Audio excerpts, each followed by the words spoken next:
Hey there, parents. Do you ever feel like you're living a half life, caught between the demands of parenting and those unfulfilled dreams? Today, we're discussing how to nurture your unique talents while managing family life with lessons from Whitney Houston and violin masterpieces.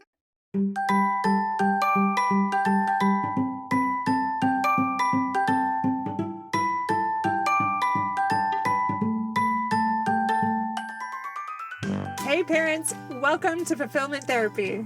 Do you want to raise your kids better and have a stronger marriage? Are you up late at night researching marriage and parenting tools and self-care tips? Do you start each day hoping for deeper connections and less chaos, but it ends with family arguments and going 12 different directions again?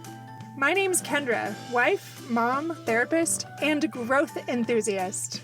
It wasn't until I discovered how to fulfill my unmet needs that I was finally able to show up as my best self as a spouse and parent. I realized that by meeting my needs, I could more fully meet the needs of my family with more energy and less resentment. In this podcast, I teach parents skills like boundary setting, prioritizing personal needs, communication, and claiming ownership. Just like my clients, you'll be shocked by the improvement in your marriage, parenting, and personal life when you focus on fulfilling your important, unmet needs. Ready to prioritize yourself so you can quit mentally throat punching people? Then grab those earbuds and head outside, and let's walk and talk.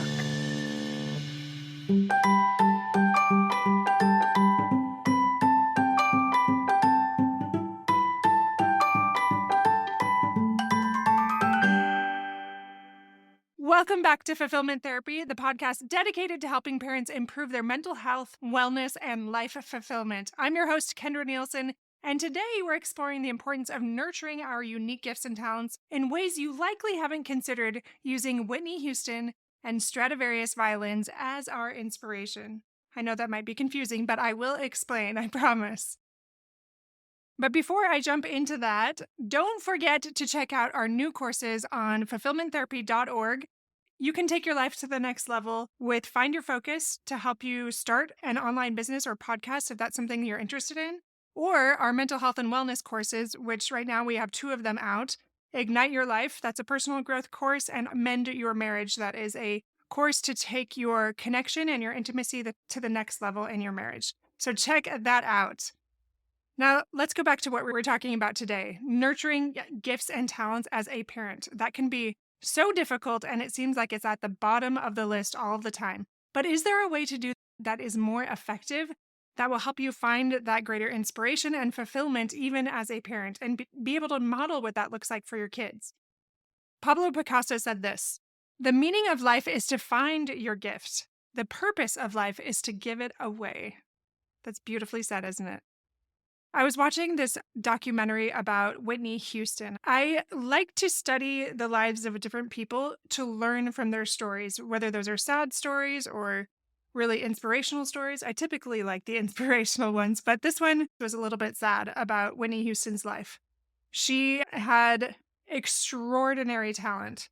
She had over 200 million combined albums, singles, and videos that were sold worldwide. She was also the first female artist to enter the Billboard album chart at #1, and she had 7 consecutive #1 Billboard Hot 100 hits. She also won 22 American Music Awards and 6 Grammy Awards. Again, what does this have to do with anything? Before I tell you, let's talk about the Stradivarius. So maybe you know a little bit about it, maybe you don't. But the Stradivarius is a very amazing type of violin. And Antonio Stradivari, I had to look this up, he was from the 18th century and he created violins that are still revered today. They are worth up to 20 million. And they were especially amazing because they're made from this really dense wood that was grown during something called the Little Ice Age. And he used unparalleled skills and secret techniques to make this something above and beyond anything else that was currently made at the time. So these violins continue to be sought after and revered in the violin world. Rumi said this: "Everyone has been made for some particular work, and the desire for that work has been put into every heart." So I want to talk for a little bit about talents. Maybe you're like, I don't even know what my talents are. I am so immersed in my family's schedule and my kids' life. I don't even know. I'm going to give you a few quick suggestions on how you can figure out your talents in just 5 minutes. Super simple. If you don't know what they are, or you're forgetting or maybe doubting what they might be, I'm going to give you 3 ideas, and here they are. The first one is ask 3 close friends or family members to list your top 3 gifts or talents or even strengths in under 5 minutes. So just rapid fire, they don't have to overthink it. And then compare their responses to find out those commonalities, like what everyone is saying that's very similar. Another thing you can do is just do a rapid fire compliment recall. So set a timer for 5 minutes and write down every compliment you can remember receiving, and then look for patterns to identify your strengths and your talents in what you wrote down. The last one is just a rapid talent inventory. So set a timer and list all the activities you do easily or better than most people, and don't overthink it, just right. This is not about being humble. This is just simply about remembering those things that you do really well and that you have as gifts so that you can share it with other people. And do we have farther to come? Of course we do. And yet there's so much we can do with what we've been given right now. So, how do we nurture our gifts? How do we find that greater fulfillment through that? Cultivating our talents really is crucial for building that happiness and living a fulfilling life. I'm sure you can think of an example of a time when you've leaned in and you've done something to nurture your gifts in a way that maybe made you scared. And yet it felt so fulfilling because you were getting outside of your comfort zone and you were nurturing those gifts. You were cultivating those talents. It is very easy to fall into complacency and avoid the work required to develop these gifts, because I'm not going to mince words here. It can feel hard and discouraging. I have a quick example of that.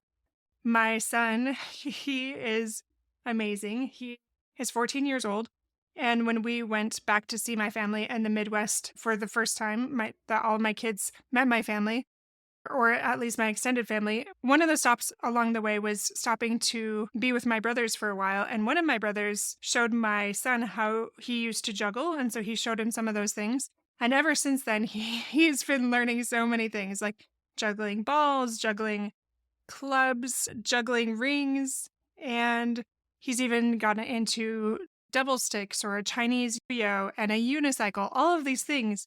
But it's not like he's smiling and beaming the whole time. More often than not, he's dropping things and trying again and again, and it's work, and yet he's finding so much joy as he gets better at it. So how can you move past fear and complacency? There are a few quick things you can do, just very simple exercises. For example, take a few minutes to list your fears related to showcasing your talents. So, are you afraid of failure? Are you afraid of success or judgment? What is it? I'll give you an example here. I am terrified of performance, like maybe using my body or my voice or something like that. It's not a talent of mine. It's something that I really struggle with. So that doesn't bring me as much fulfillment. But there is public speaking and becoming a leader that I really enjoy, and educating the community. And that is something that I'm leaning into and getting better and better at it. Started with getting comfortable with the idea of having a podcast and taking those first steps, like not even considering the actual launch date. But those steps along the way, I was leaning in. And then when it did come time to launch, I just did it. I just moved forward, even though I was really afraid of putting myself out there. And then slowly but surely, I just pushed myself a little bit more outside of my comfort zone, where the eventual end things will be being on a bigger stage or doing a TED Talk or publishing books. Like all of those things I very much see myself doing. And I'm doing all the things to prepare to get there. And yet I'm not there quite yet. So what are you doing to take those steps to get there?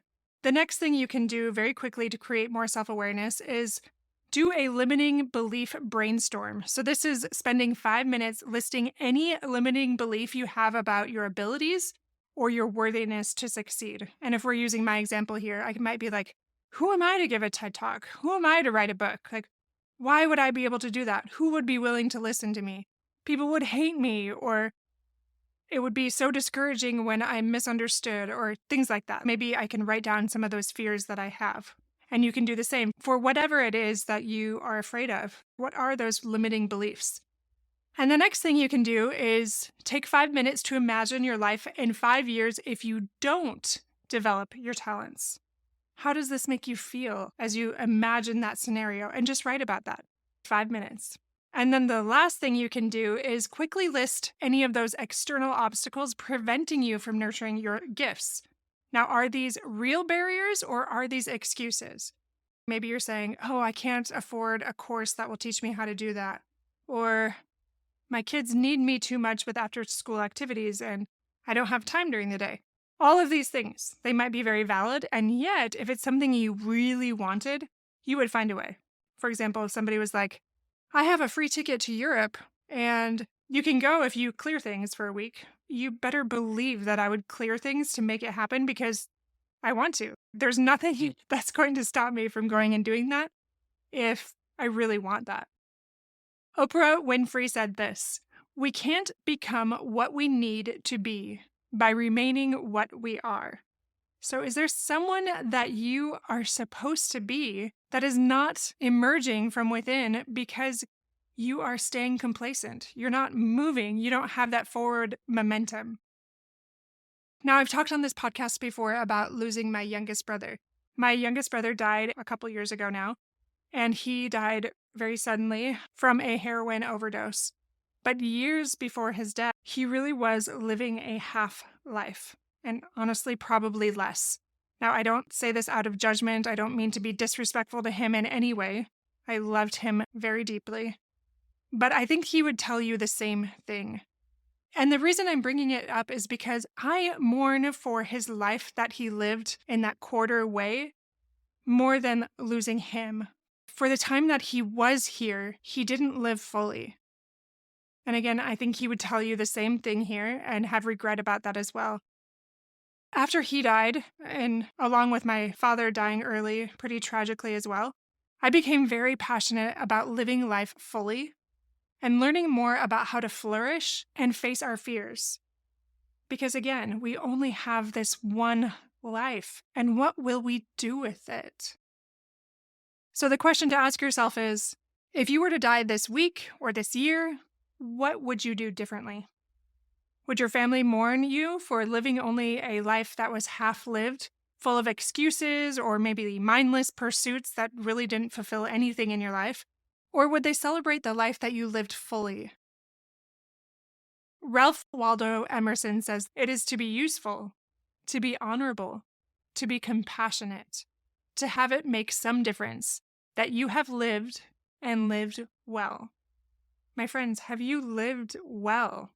Have you made a difference? Maybe it doesn't have to be this massive, intense thing that just fills you with terror and fear. But in those small ways, how have you leaned in to do something a little bit more beyond what you're doing now, beyond what your inner voice is saying is in store for you if you will face your fears? So how do we move out of that complacency and into a more fulfilling life if that is our desire, if we're ready to challenge those fears just a little bit? I'm going to give you 5 tips on how to do this. Number 1, engage in regular self-reflection. So these podcast episodes will absolutely help with that. Maybe self-help books, anything that you can do that will help you become your best self. Maybe that's mindfulness or all of these different things. Regular self-reflection can be as simple as scheduling weekly or monthly check-ins with yourself to assess your progress and celebrate those wins and identify areas for improvement. Now, for me, what I do is I write my big 3 things that I want to accomplish more than anything else in a day. Now, I might do more than those 3 things, but the biggest 3 things that are important to me, and I mark those down every single day of the week. And at the end of the week, I determine the things that I was most proud of, both business and personally, and I like to write these down myself. You don't have to go to this extent. But then at the end of every month, it really just takes about 10 minutes. I have a Google Sheet where I document those things. My biggest wins for the week personally and in my business. And then at the very end of the year, I do a personal audit where I go through all of those things and I write up the things that brought me the most joy, that were most fulfilling, helped me become who I was meant to become, and really allowed me to lean in and cultivate my gifts and talents. I document those for both areas. And in that way, just those few minutes every day, every week, very minimal time, I create greater self reflection, self awareness, and I'm living an intentional life. Now, you might think, oh, that takes too long. It really doesn't. It takes maybe 2 minutes a day and maybe 10 minutes a week. Very simple. The second thing you can do is set clear, meaningful goals. So define what things align with your values and then explore your why. Challenge those fears a little bit. And from there, you can break those goals into small, actionable steps. The third one is a big one I talk about in my courses too, and that is developing a morning routine that works and that you stick to. It can be called Power Hour, the Miracle Morning, Savers. There's so many terms out there where they break it down. I don't know if I'm going to remember it exactly because I'm on the spot here, but Savers, I think it stands for silence, affirmations, visualizations, exercise. Can't remember the R. And then scribing is like writing. Oh, R is reflection. So now you get it. So for me, what I do is I work out and then I come back and I'm going to be shifting it actually a little bit this coming year because I want to do more writing. But I'll just tell you my current one. So I exercise and then I come back, I read scriptures, I pray, I do a little bit of journal reflection, I plan my day, and then ideally, I don't always do this one, and that's why I'm switching it up because I want to incorporate this more mindfulness and meditation. And with that is those affirmations and that visualization. And I do all of that within an hour. It does not have to take long. But again, that can help me identify what it is I want to do to cultivate my talents. So that journal reflection, that is what is going to help me live more intentionally. And just briefly for number 3, when you develop that morning routine, it can be things like starting your day with activities that energize and center you. Like I said in my example, meditation, exercising, reading inspirational material, all of those things to start your day instead of just going through the motions and doing the bare minimum when it comes to self-care. The next thing you can do is called ready, fire, aim. So this is a strategy where you take action on your ideas even if you don't feel fully prepared. So start small and learn from your experiences and adjust as you go. A lot of people think, no, I have to have it all figured out. I've noticed with my business that is not the case at all. You really have to have that momentum. Otherwise, you are going to stay stuck. So think about your talents, your gifts, your strengths. How could you just start acting instead of getting so bound down by the preparation that there's no forward momentum? And last but not least, practice daily journaling, like I mentioned a minute ago. Spend 5 minutes each day writing about your thoughts, your feelings, your experiences, and identify those patterns about your strengths, about your fears, about how you can cultivate your talents more. Now I'm going to go back to that story of the Stradivarius and Whitney Houston. So just as a Stradivarius violin produces this exquisite music, your unique talents have the potential to create something extraordinary. So Whitney Houston's voice was often compared to a Stradivarius, a rare and precious instrument.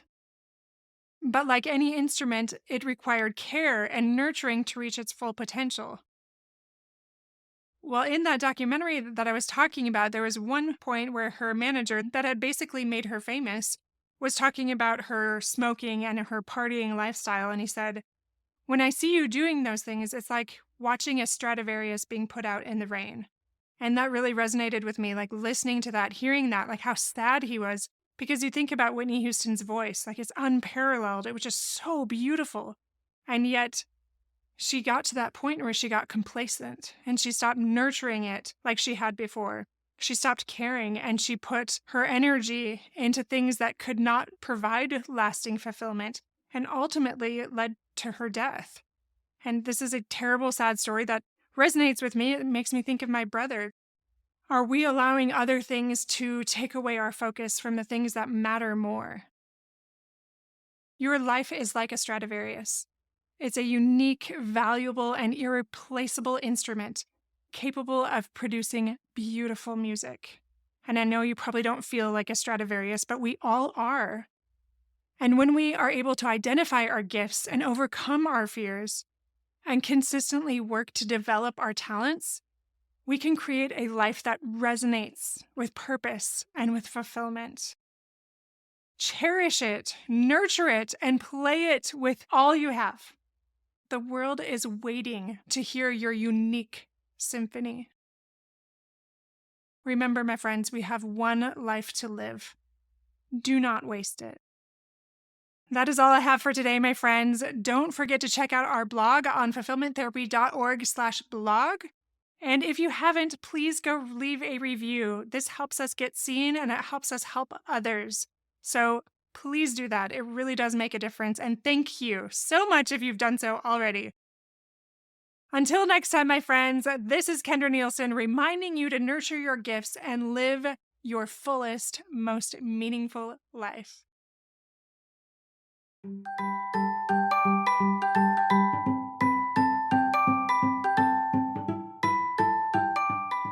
Hey friends, I hope you enjoyed today's episode. If you did, chances are someone else would too. Would you take 30 seconds to share this with a friend who's looking for greater family fulfillment? And while you're sharing, tell me what you think about the show by leaving a review on Apple Podcasts. It refuels me when I hear this podcast is helping you. No matter what your house or your hair looks like, I'll meet you back here every Monday and Thursday morning for more episodes. Until then.